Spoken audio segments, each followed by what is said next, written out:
Rehabilitation is the means to get to that goal.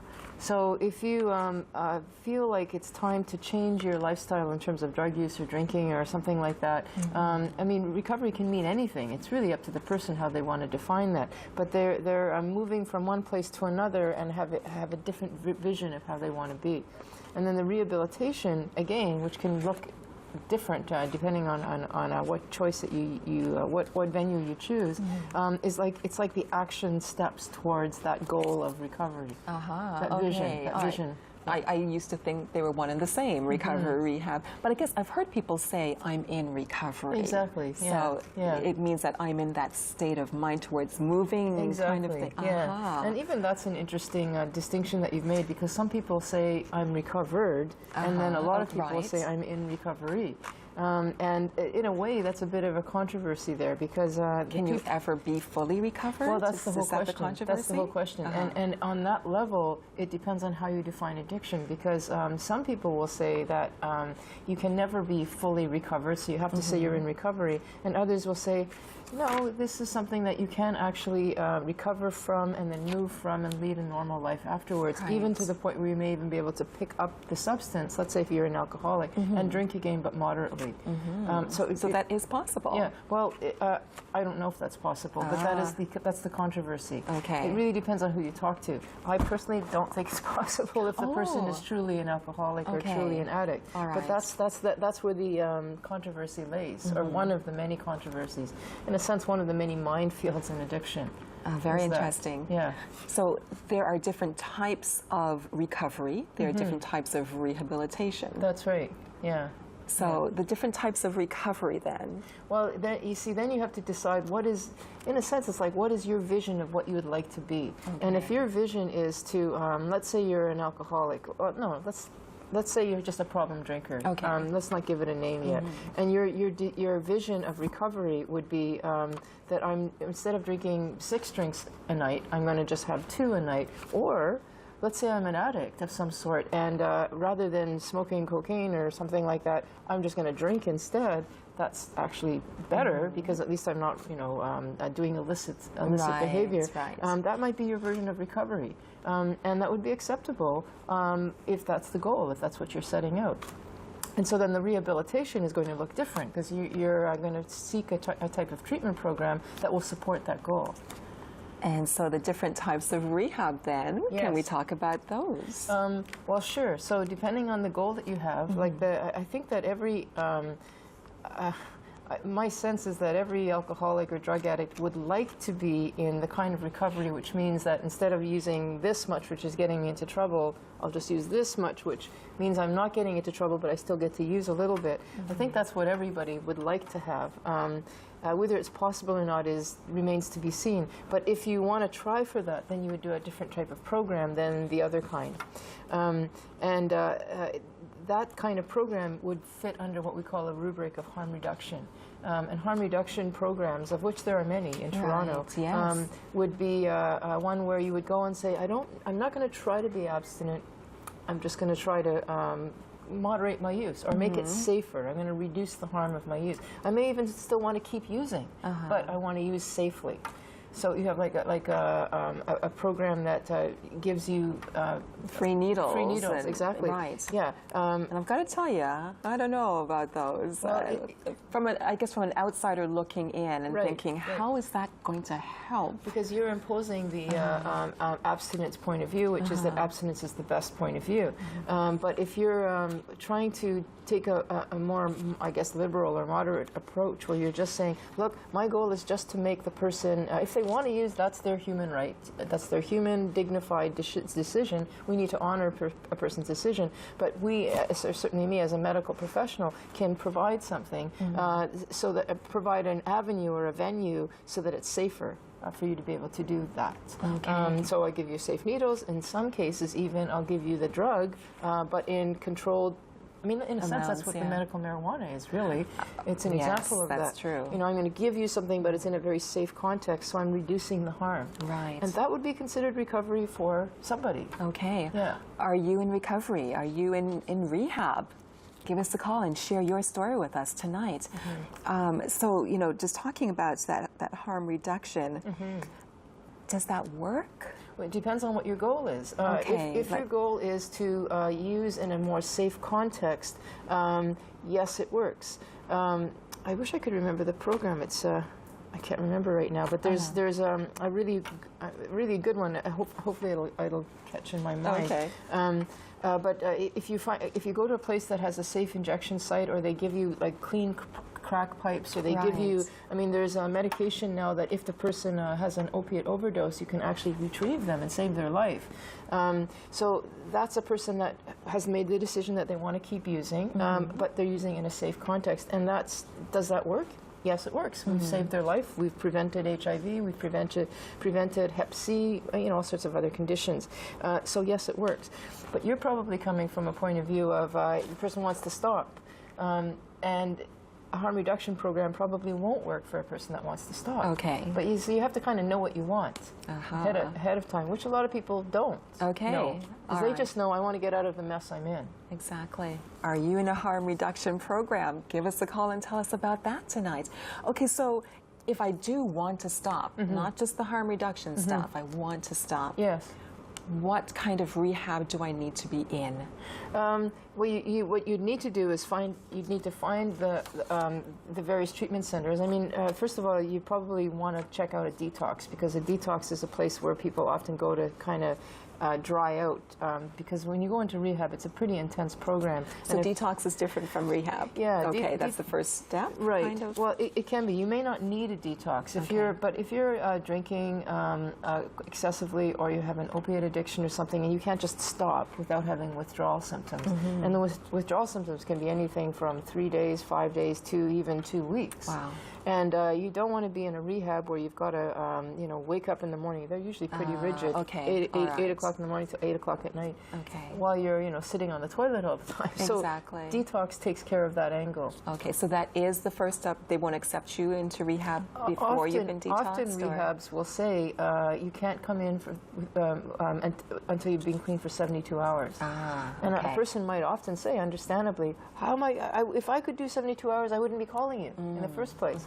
But that's where detoxes fit in. Okay. Unfortunately, with detoxes, what happens is the beds can be empty, and that would be great, but it's kind of you don't know, because they might be full as well. There's a tendency in Toronto to have beds that are full and then not. Summertime, usually there's more empty beds than in the winter. But you see what I'm saying? Right, right, exactly. Are you in rehab? Is it working for you? Give us a call tonight and tell us your story.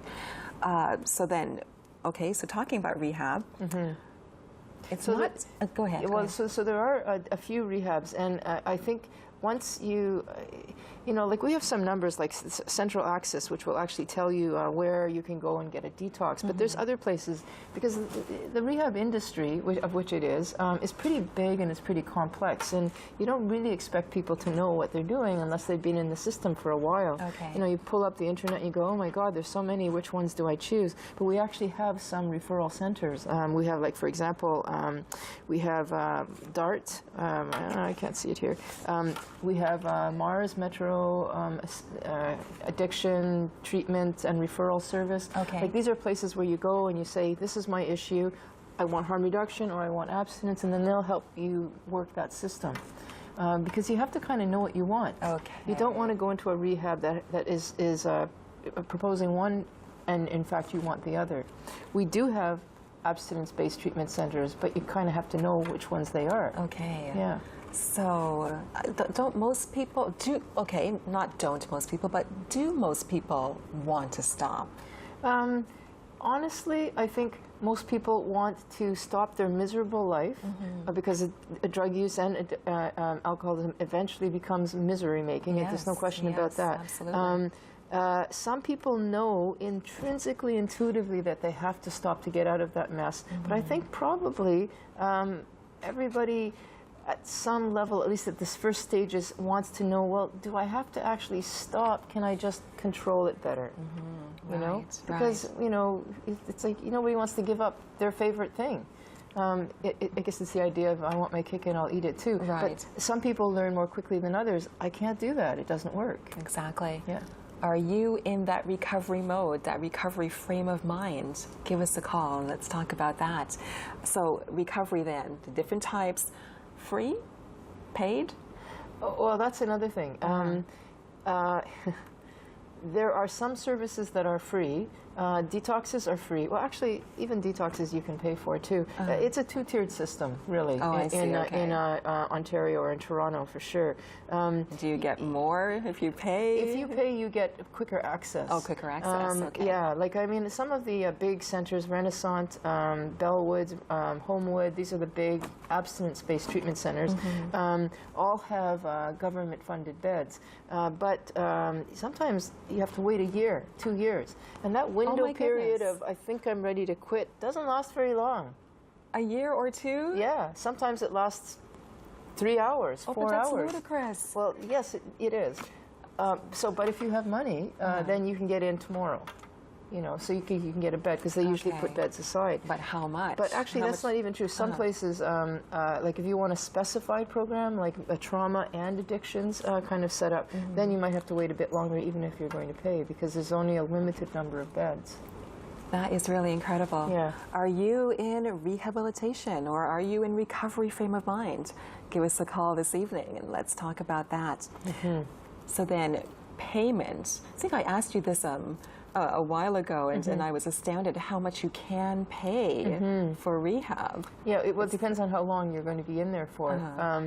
I think that probably a structured program, the shortest that I've seen now is about 3 weeks, but you can be in for as long as 10 weeks, 3 months, 6 months, and so then the price goes up. Right. But I think we're looking at, I don't have the figures in front of me, but it's somewhere around 1,800, 20,000, maybe more. Wow. 30,000, depending on how long you're there. That's a lot of money. That's a lot of money. Yes. We've got Raul on the line. Raul, did I say your name right? Raul, are you there? Or maybe he's still coming. Raul, do you have a question for us? Oh, yeah. There you are.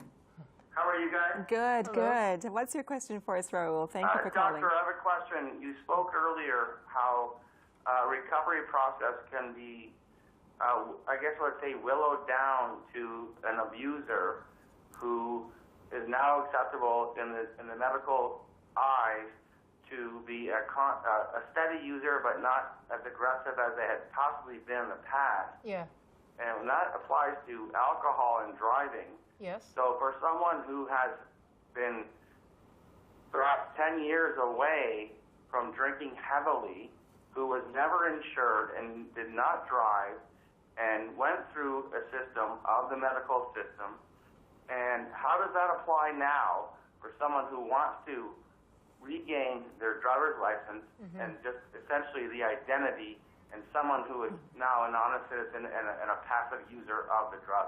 Well, I mean, I'm going to have to be more specific, if you don't mind. Are you talking about yourself or somebody that you know who actually lost their license because of drinking? Does that matter? Pardon me? Does that matter? Well, it's just I want to get the scenario. Let's just pretend that's the scenario, because it. You know what? I'm going to have to just jump in right here. We've got to go to break, but Raul, stay on the line with us, and we'll talk with you after we come back. We'll be right back with more help on Addictions Unplugged.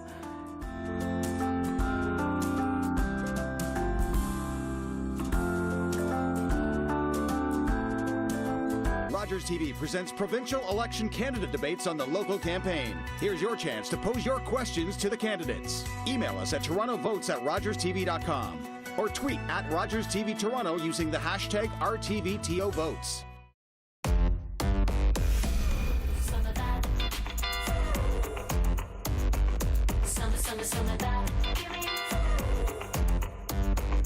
Who is that? Won't you give me some of that? I got this. Won't you give me some of that? I got this. Won't you give me some of that? I got this. Won't you give me some of that?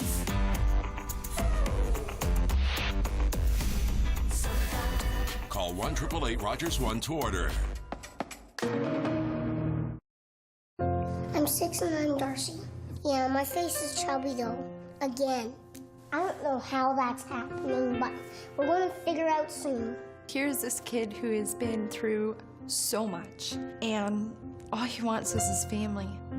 When there's no family and it's tough, I'm just all alone. And it makes me happy that I have family all around. On Friday's Daytime, The Big Little Give, how to grow and cook your own food. And we'll discuss heroes in the home on the next Daytime Toronto, only on Rogers TV.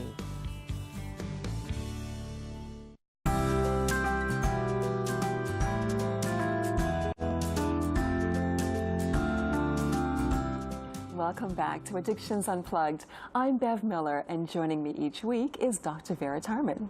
Today we're discussing and taking your questions on recovery and rehabilitation. Are you seeking help to give up an addiction? Or perhaps you're a recovered addict and would like to share your experience? Give us a call with your questions or tell us your opinion. Now we have Raul on the line. Are you still there? Yes, I am. Awesome. Okay, continue. What were you two saying? So let me just play out the scenario, and if I'm not answering your question, then you can correct me. If a person has lost their license because of drinking, however long ago it was, and they want to get their license back, the Ministry of Health requests that you get an assessment made essentially to ensure that you're safe to drive again. And that assessment may require that you have sobriety. It depends on the actual assessment, and that assessment will be based on the person and what their history is. Like if they say, yes, I used to drink, but now I don't, the assessment may require that the person actually have to go into rehab. But if it's a long time ago, they might just ask for blood work, or you can kind of tell by some blood work parameters how the person's history of drinking is right now. And if a person's had a history of a seizure, then you may have to actually see a neurologist. So it's an actual process of getting your license back, and it's actually quite costly to do so. Interesting. Yes, this person has been through the process. Yes. And this person has revealed that the process of the medical community was capable to have their license back. Okay. And then, a year later, the driver's people said, you have to prove that you are sober now. Uh-huh. That was never stipulated in anything in writing. Yeah.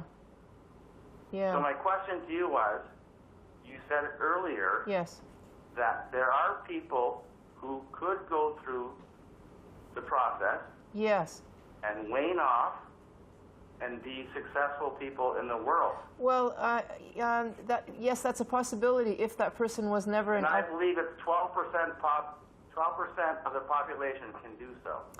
You might be right about that. I mean, I am absolutely right. I've been through it. And by the way, it is me. Yeah, okay. Okay, well, thank you. No, hang on. So my question is... Yes.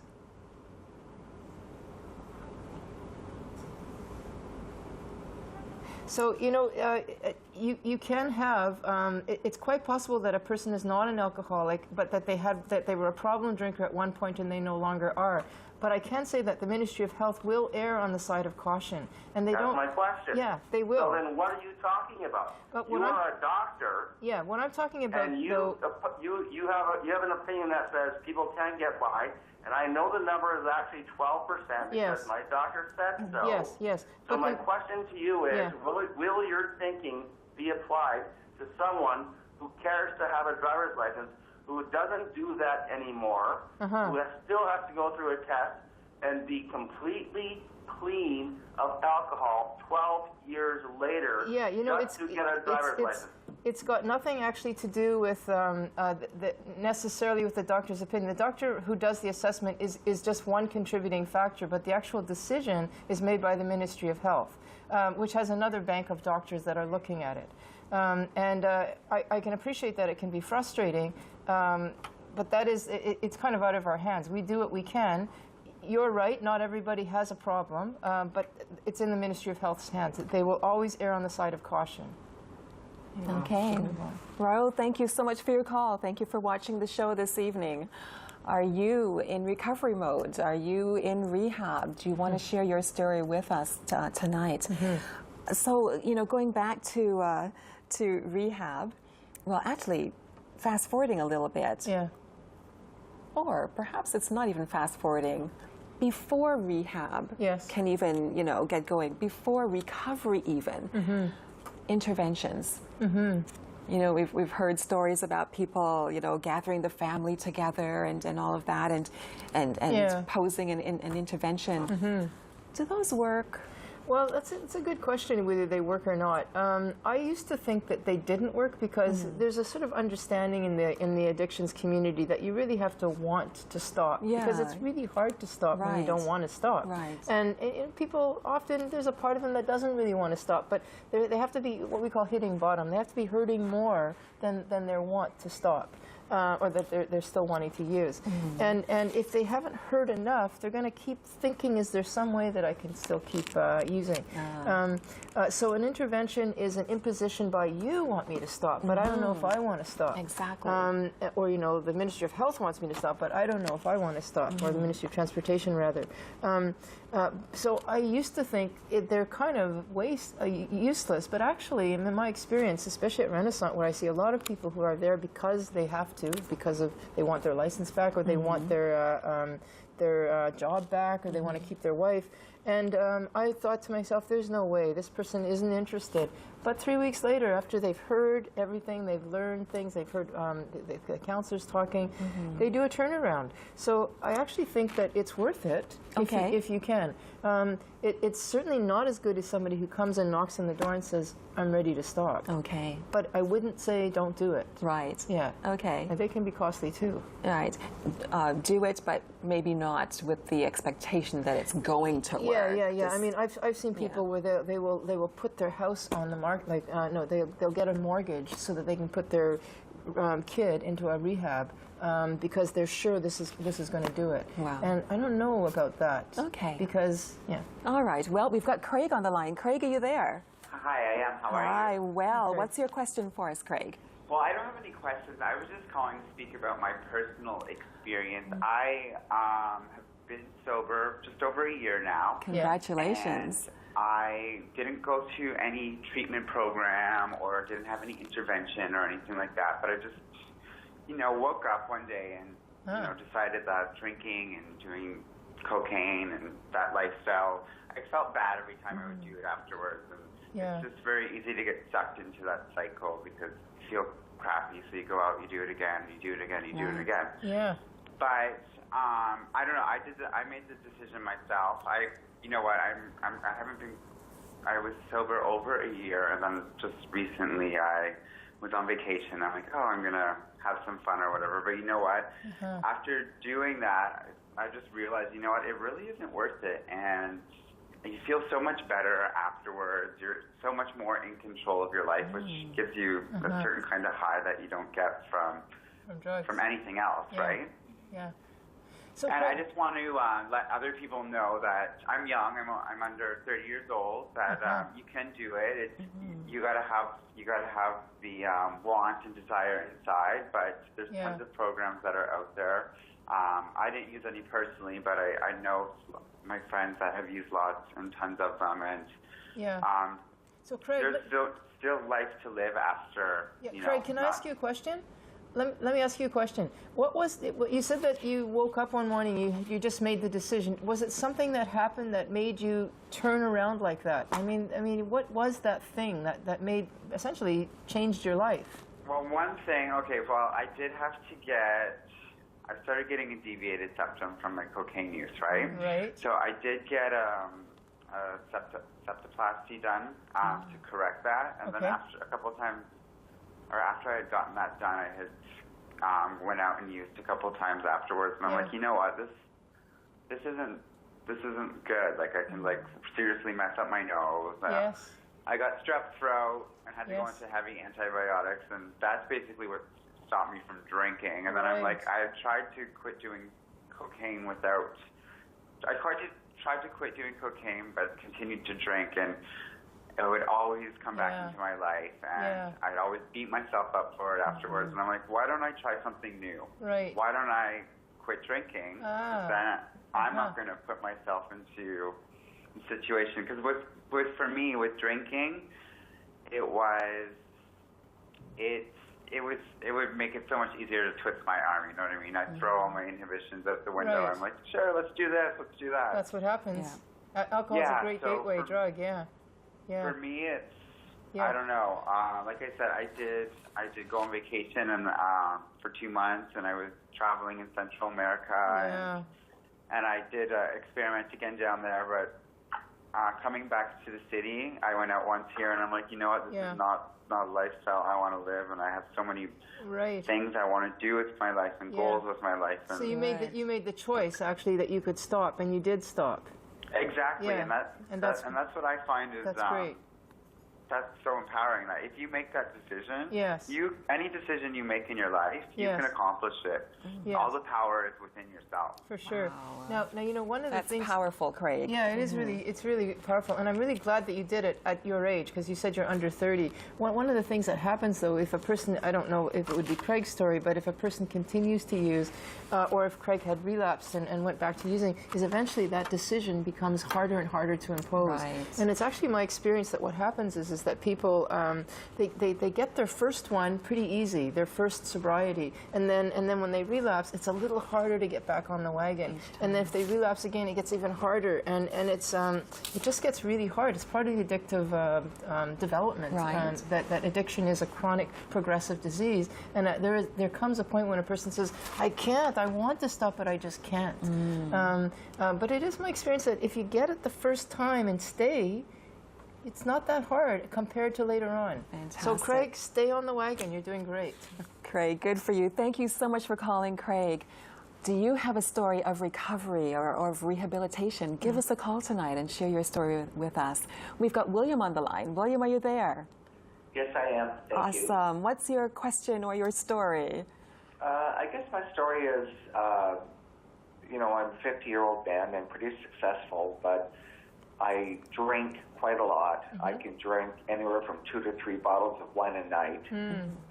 My job has a lot of high pressure behind it, and I've gotten to a point where I know it's bad for me. I know it's hurting me. It's started to erode my life, but I'm a little unsure where I can go to be honest with people and not have it collapse my life around me. Okay. Well, William, are you at a stage where you want to stop, or are you at a stage where you want to see if you can control your use? Because that's 2 different venues. I agree with you that I wish in a perfect world I could stop, but I know that I can't.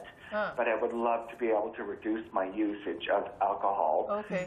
Okay. And eventually get to a point where I could stop. Okay. Well, I'm not sure that would work. But can I just suggest to you that if you're asking for where you could go, excuse me, a place like CAMH has actual programs. Like you would just call CAMH and ask for the substance abuse program, and say that you want to speak with the people who have the. I don't remember what the actual name of the clinic is, but they'll teach you how to drink moderately, or that's the program. You go in there. It's an outpatient once or twice a week. You go and you say, I drink 3 bottles of wine. I want to get down to 1 bottle of wine, and then they'll actually help work you through that. I don't know if you can say I want to taper down to stop, but you can try that too. But the other thing, William, is you said that I really want to address is you said, I don't think I can stop. And there are programs that will help you stop. And they are quite effective if you're willing to go for that. But it's a commitment. That's excellent. And William, I think that's really wonderful that he's cognizant of the fact that right now, you know what, I can't stop, but I sure want to decrease. If one thing I could suggest, I don't know if you've gone to any 12-step meetings like an AA meeting, but you don't have to. You can just say I'm going just to check it out. I don't know if I want to stop or not. I just want to hear. And what you'll do is, they have open meetings and closed meetings, and if you go into what's called an open meeting, you are in no way committing yourself to saying you're an alcoholic. You are just a member of the public checking it out, and then you'll hear people talk about how they did stop and how they did it. Just because it'll give you hope, because it sounds like you don't know that that's a possibility. You have a whole avenue of or plethora of options here, and I'm glad you called because there's already 2 that I can tell you about. Fantastic. CAMH and AA or Renaissance is a 12-step program, an abstinence-based program, which will help you stop. Great. Yeah. William, does that answer your question? Yes. Thank you very much, ladies. Excellent. And I salute you. This is the first time I saw you on TV, and I called into you, and I appreciate your help. It means a lot to me. Thank you so much. Awesome. Be encouraged, William. Thank Absolutely. you for the bravery to call. Exactly. That is awesome. Well, do you have a story of recovery? Are you in AA or one of the other 12-step programs, and you want to share your story with us? Give us a call. We've got Lorna on the line. Lorna, are you there? Hello? Hi, Lorna. Hi. Hi, good evening. Good evening. To both of you. Hello. And to you. What's your The question? question is for the doctor. I have a family member, Yes. 37 years old, Yes. who has been addicted to crack cocaine for a long time now. Yep. I've finally had my fill, and I've had to ask him to leave. Yes. It's very upsetting to me. But I think that if there was a way, and I think maybe the doctor might know, if there's a way that someone can get him from the street and put him in the program. And I did hear you say that you can't force people. Yeah, you can't. I think he needs a bit of coaxing. You know, once I've taken him to Renaissance before. Yes. That's in Brooklyn. Yes. Brooklyn, Ontario. Twice he's been there. And when he came out, he went straight back to the street. Yeah. See, he wasn't ready yet, obviously. Yeah. But I think I'm watching him, and I see that he's barely skin and bones now. Yeah. Yeah. So whatever he's doing is affecting his whole physical structure. For sure. And I don't know what else it's doing to his brain. Yes. But I think I need to maybe go to the courthouse, because I've heard people say this, a judge can put them in a program. No. Is this true? No, I don't think so. No. If a person, if he were to be arrested, sometimes what they'll do is they'll make a deal with the person and say, rather than put you in jail, if you agree to treatment, then you can go on probation and you can go into treatment, and then we can see what will happen. But you can't actually initiate that process. Lorna, you are in a situation that I appreciate is very frustrating, but it's very hard to see a loved one deteriorate in the way that you're seeing him. But there is nothing that you can do other than to be a continual support, and not at your own expense, though. Like it sounds like he was living with you and you've asked him to leave, which I think is the right thing to do. But you want to be a support, remind him that there is hope, and then you have to let go and just let him come to that place himself. You can't force this. I mean, it's not like you can commit. I mean, I understand what you mean. It would be nice, like you might be able to commit a schizophrenic person who's deliberately hurting themselves or not deliberately, whatever. But we can't do that with addiction. We have to let the person come to it themselves. It's very frustrating. I would almost suggest, Lorna, that you, I don't know if you've heard of Al-Anon, but it's a community of people, another 12-step program that helps people in your situation live in this very, very difficult situation. So how can you continue to be a support, but not at your own expense? Right. That's a good point. Lorna, are you there? I'm trying to listen to you at the same time. Yeah. But I have gone to a group such as the one you've just mentioned. Okay. But I ended up being there without him for a couple of years by myself. And it wasn't intended for me because I'm not in the situation that he's in. But, I mean, I found it very informative and I got to like it and I enjoyed, expressing myself. Yes. But it proved fruitless for what I needed it for. Well, but it sounds like what you wanted it for was to get him to stop using drugs, and that's not what it's for. It's for you to have peace of mind in this almost impossible situation that you're in, to watch somebody that you love deteriorate. But you cannot stop that. There is nothing that will help that, unfortunately, other than just getting support for yourself as you endure that situation and hope, pray that he'll change before he dies. I mean, quite frankly, Yeah, this is a really hard one, Lorna. You know, we can hear the angst in your voice, and we appreciate that you're going through a really terrible time with this. But as you said, there is nothing that the family can do. The person has to want it for themselves. And they have to be willing to do it for themselves. So he went into the program for 3 weeks, and you know, it's nice and contained and safe.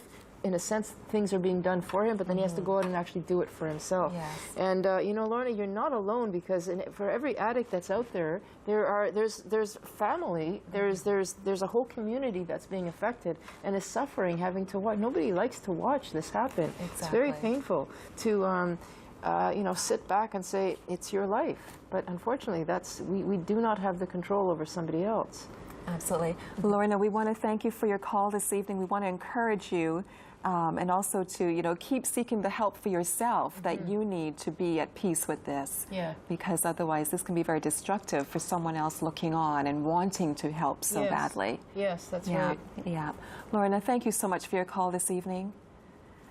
Do you have a story of recovery, of rehabilitation? Call us and share your story with us this evening. We have on the line Serge. Are you there, Serge? Yes, I'm here. Hi. What is your story? I'd like to say thanks. And my other thing is the treatment centers that we go to. I've been to a couple of them. Yeah.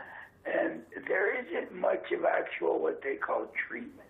You get a bed to lay in. There's food there to eat. And there's a table to sit around and talk.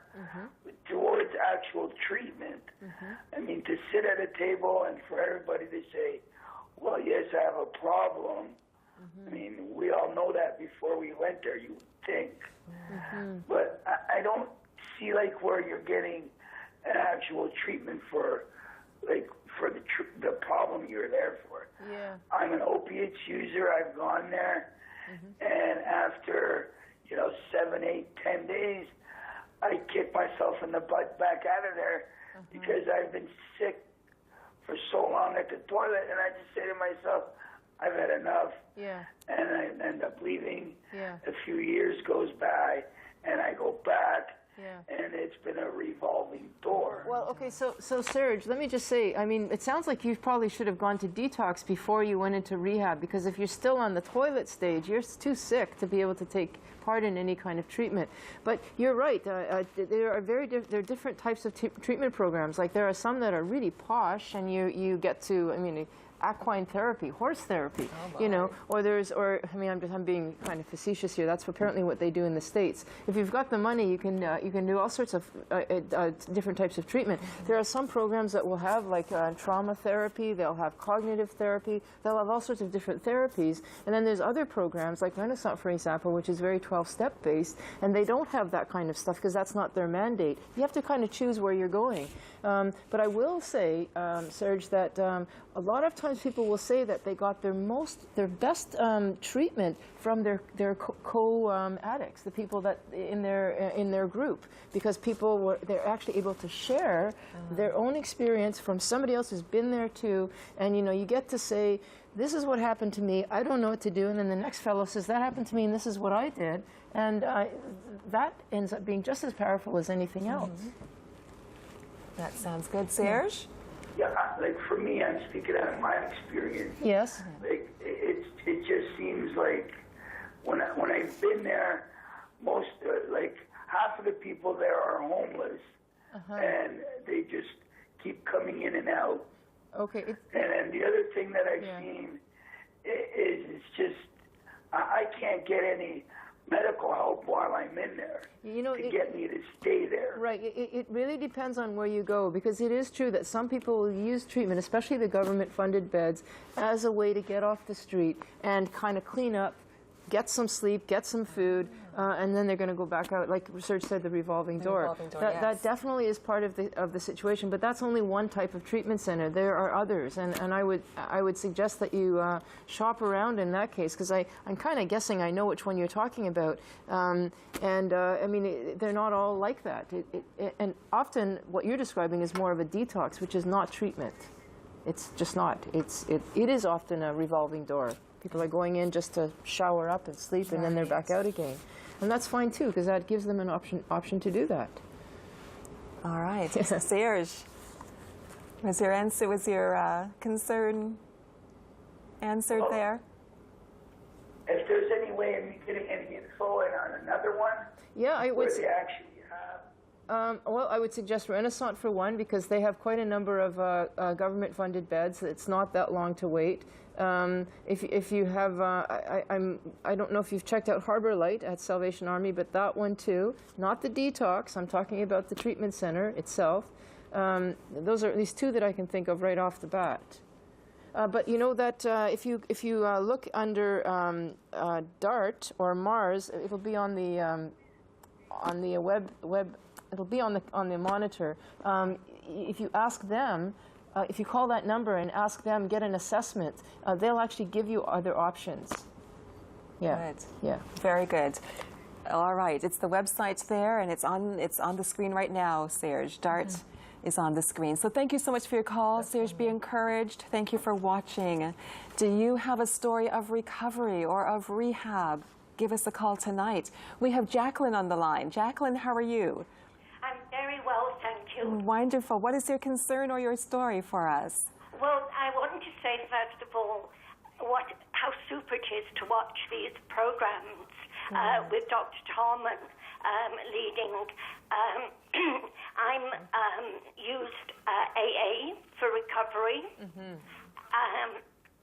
I didn't realize at the time how ill I was, but when I fell through the door, I was told to go through 3 meetings a day and get right in there, get a sponsor, pray if I could, and be grateful. And did you do all those things, Jacqueline? I had no choice. You see, that's... I had absolutely no choice. Yeah. And that was 23 years ago. Wow. And I'm so grateful. 23. Okay? And I just want to say thanks. Thank you so much for your story, Jacqueline. I mean, it's helpful for other people to hear that there is hope. I mean, you fell in the door, and it sounds like you were desperate enough. You said, I had no other choice, that you were willing to do 3 meetings a day. Now, that's a lot. That's a commitment. Right. And like what we say about, one of the things is, which recovery program works better than another. It's actually been proven that none of them actually work any better than the other, truthfully. You can go to a religious program, you can go to AA, you can go to CAMH, which is more secular. They all work just as well if the person does the program, if they actually do the work themselves. And somebody who's willing to do 3 meetings a day is doing the work. But if you go there and you just hope that it will somehow magically happen because you're there, that's not how it works. No, you've got to make that effort. Yeah. And you did that, Jacqueline. Yes. Congratulations. Thank you. Congratulations. Thank you so much for your call, Jacqueline. Have a good night. Do you have a story of recovery? Give us a call tonight. Sunita is on the line. Are you there? Yes, I am. Hi, Sunita. What is your question or your story for us? My question was, my son is addicted to alcohol. Yes. And he's taking also medicine for schizophrenia. Yes. Yeah, so I want to put him in a program so he can, Does he want to go in the program himself?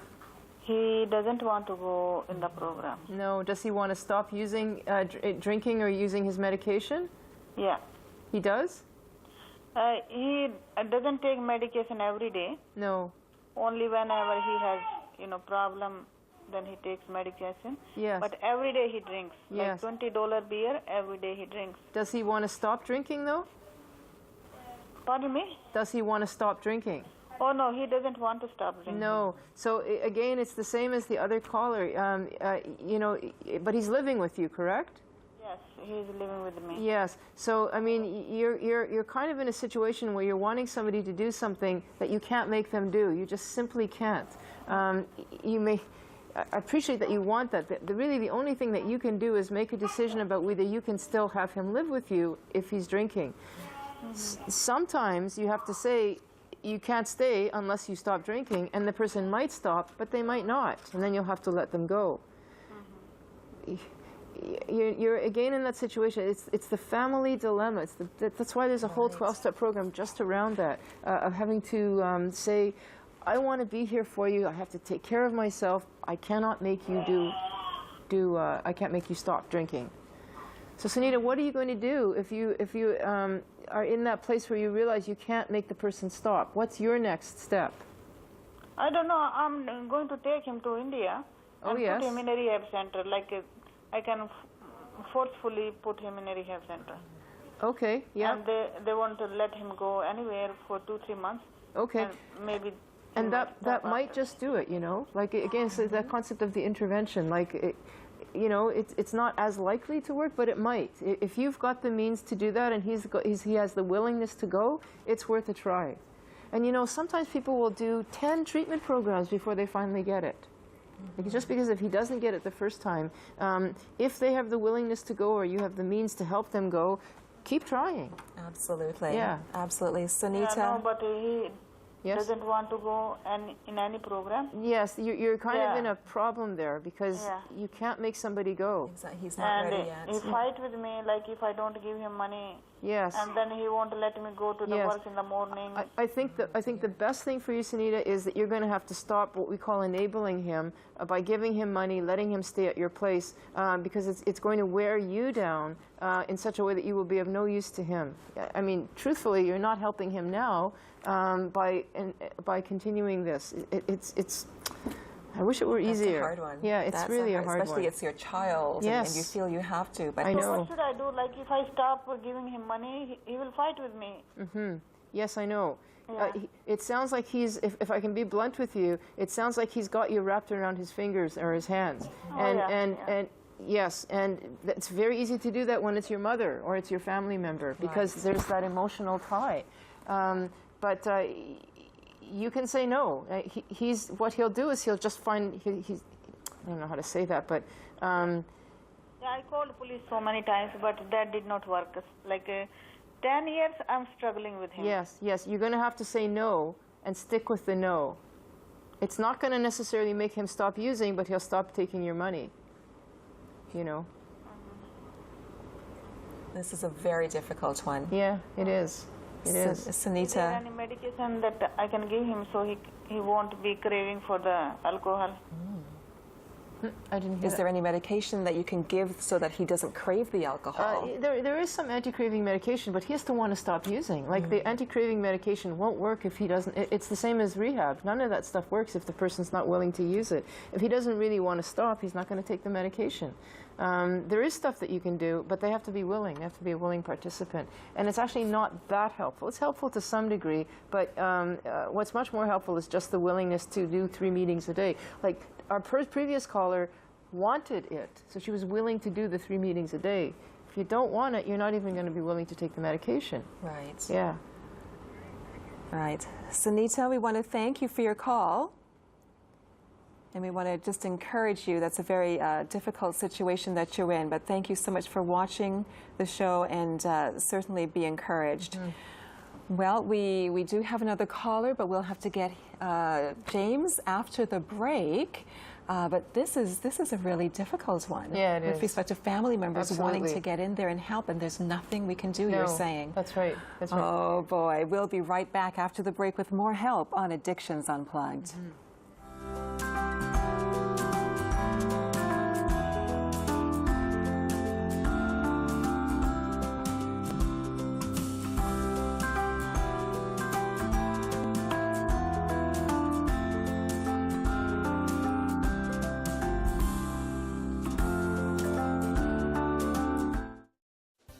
Each week, Toronto Headlines brings together a panel of noted journalists as we analyze and dissect the stories trending and making the front page in our great city of Toronto.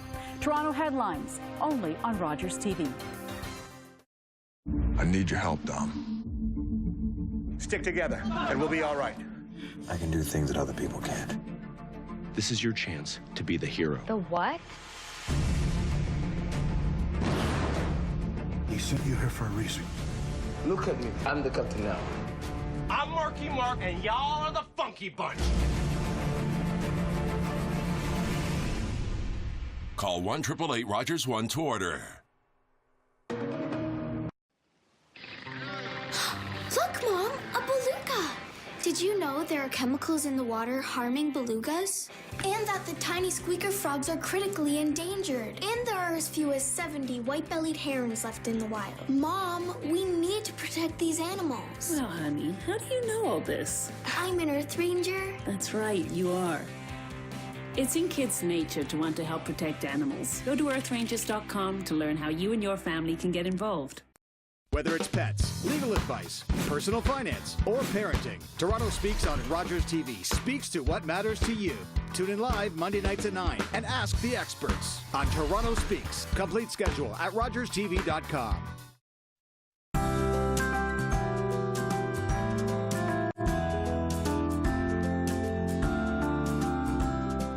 Welcome back to Addictions Unplugged. Today we're discussing and taking your questions on recovery and rehabilitation. And we have on the line with us Lena. Are you there? Lena, do you have a question for us? Hello. No, I don't have a question. I was just listening to the lady before, and I've been through exactly what she is going through. Okay. So my son has schizophrenia. My son was addicted to cigarettes and weed. And I had listened to somebody from Focus on the Family in the U.S. I don't know if you know that channel. And what he said was that you have to show them tough love. You cannot give them money. That's right. So what we did is we didn't give him any money. Everybody in the family stopped giving him money. Not Christmas, not birthday, nothing. Yes. So I literally used to sit in my car and watch my son go on the street and pick up cigarettes and look for weed. And I used to cry. It broke my heart. It took me 3 years, but I got him into a program, and I got my pastor involved, and everybody talked off. But you have to use, the doctor said to me, you have to use a certain kind of emotional blackmail with them. Find what they like. My son likes home, so I gave him a choice. I said, you either stay home or you leave, but your choice is you have to go into a program. If you go into a program, you can stay at home. Yeah, I mean, Lena, what you're doing is you're just counteracting his emotional blackmail to you. I mean, you're just counteracting that back. I think you're absolutely right. Tough love is I mean, what is the incentive for the person to stop using if the parent is still letting the person stay in their home and pay the money and all the rest of it? There's no incentive. They've got it going great. And, you know, you're the one that's suffering. So I think you're absolutely right. So what did end up happening when you got him into treatment, eh? Yeah, so we got him into Ontario Shores. Yes. They have a beautiful program. You have to commit to 12 weeks minimum for young adults. But I made a deal with him. I said, if you go into this program, I'll bring you home every weekend, even though the doctor said it's going to be really hard because he was in crisis. He was just like talking to himself, hearing voices. It was very, very, very bad. But I said, no, I promised every Friday I'd bring him home, take him back on Sunday. And it worked. My son is normal today. This was just a year and a half ago. He was in Ontario Shores for 6 months. Great. Thank you, Lena. Thank you for that story. That's a really good thing for the family to hear. Absolutely. Yeah. That's a story of success. And I hope that the previous caller was listening. Lena, thank you so much for sharing that story with us this evening. We have James, our final call of the day, as we are wrapping up. James, what is your question or concern or story? Yeah, first I have to congratulate you guys for this wonderful program. You should be more than that. Thank you. Fantastic. You know, Thank it's you, very James. educated. It's very, very send a very good message. Very good. All addicted person who's ever. Maybe I consider myself as one. Oh, my question. My question is, I'm 50 years old, and I went through for the past 3-4 years. I lose my dad, I lose my sister, with this, you know. James, we've only got a couple minutes. Can you get to the question? Because I don't want to have to cut you off. Okay. Yeah, we got 2 minutes for you, James. My question is, like, the only thing that relaxes me, I work 13, 14 hours a day. Yes. Sometimes, depends. And the only thing relaxes me is have a couple of beer in the afternoon. Yep. And every time I find myself having a couple of years. I'm so free-minded that I always give in to everything. Okay. How can I control that? So if you're only drinking a couple of beer a day and you don't feel like you need to have more than 2 beer a day, for a man, 2 beer a day is actually safe. It's not considered dangerous drinking. It's beyond that, unless you're going to drive. It's when you do more than 3 or 4. But if you find that you want to keep drinking beyond that, then that's where it's a problem. But James, we're going to have to cut you off because it's just about time we want to do that one other question. Right, exactly. James, we just want to thank you for calling. Thanks. And for watching the show. We have one last call. Tony, are you there? Yes, I am. Tony, we've got 1 minute for you. Oh, okay. Well, I was just saying that when I first went into recovery, I've used alcohol and drugs for probably 20 years. Yeah. And when I first went into recovery, I went into rehab and they kicked me out because I wasn't doing the work. And it was in Homewood in Guelph, and it was Dr. Graham Cunningham, and he was a tough old codger, and he himself was a recovering alcoholic. That's and he said, look, we got someone, you're wasting a bed, get out, do the work or get out. So And I did that just work wasn't for you? ready, but I did go back and I cleaned up, and I've been sober for over 8 years now. Excellent. So you clearly did the work. I did. Yeah, thank you. That's a great note to end on. Wouldn't That you say, is Deb? a wonderful story to end on. Great. Thank you so much, Tony, for sharing that. There is hope. Yeah. People can do this. Yes, it's good to hear some of the messages of hope. Yeah. Absolutely. I remember you and I had talked previously, and you had mentioned that the rate of success for rehab is really quite low. Yeah, it's actually pretty low, and it doesn't really matter what you look at. I know that people have been, especially of late, talking about how AA isn't very, it's only 10% success rate, but that's actually the case for pretty much any treatment. And really the variable that makes the difference is the person willing to do the 3 meetings a day, willing to go back to Homewood and follow, Dr. Graham Cunningham's suggestions. Are they willing to do the stuff that they got to do? That is Exactly. it doesn't matter what it is that they're doing. That's the thing. What's the thing that you like to say before we leave? The power is ours. Take it back. Take it back. All right. Good stuff. Thanks. That's a great show. We're out of time. On behalf of my co-host, Dr. Tarman, and myself, thanks to all of our callers. Thanks for watching the show. We will see you all next week.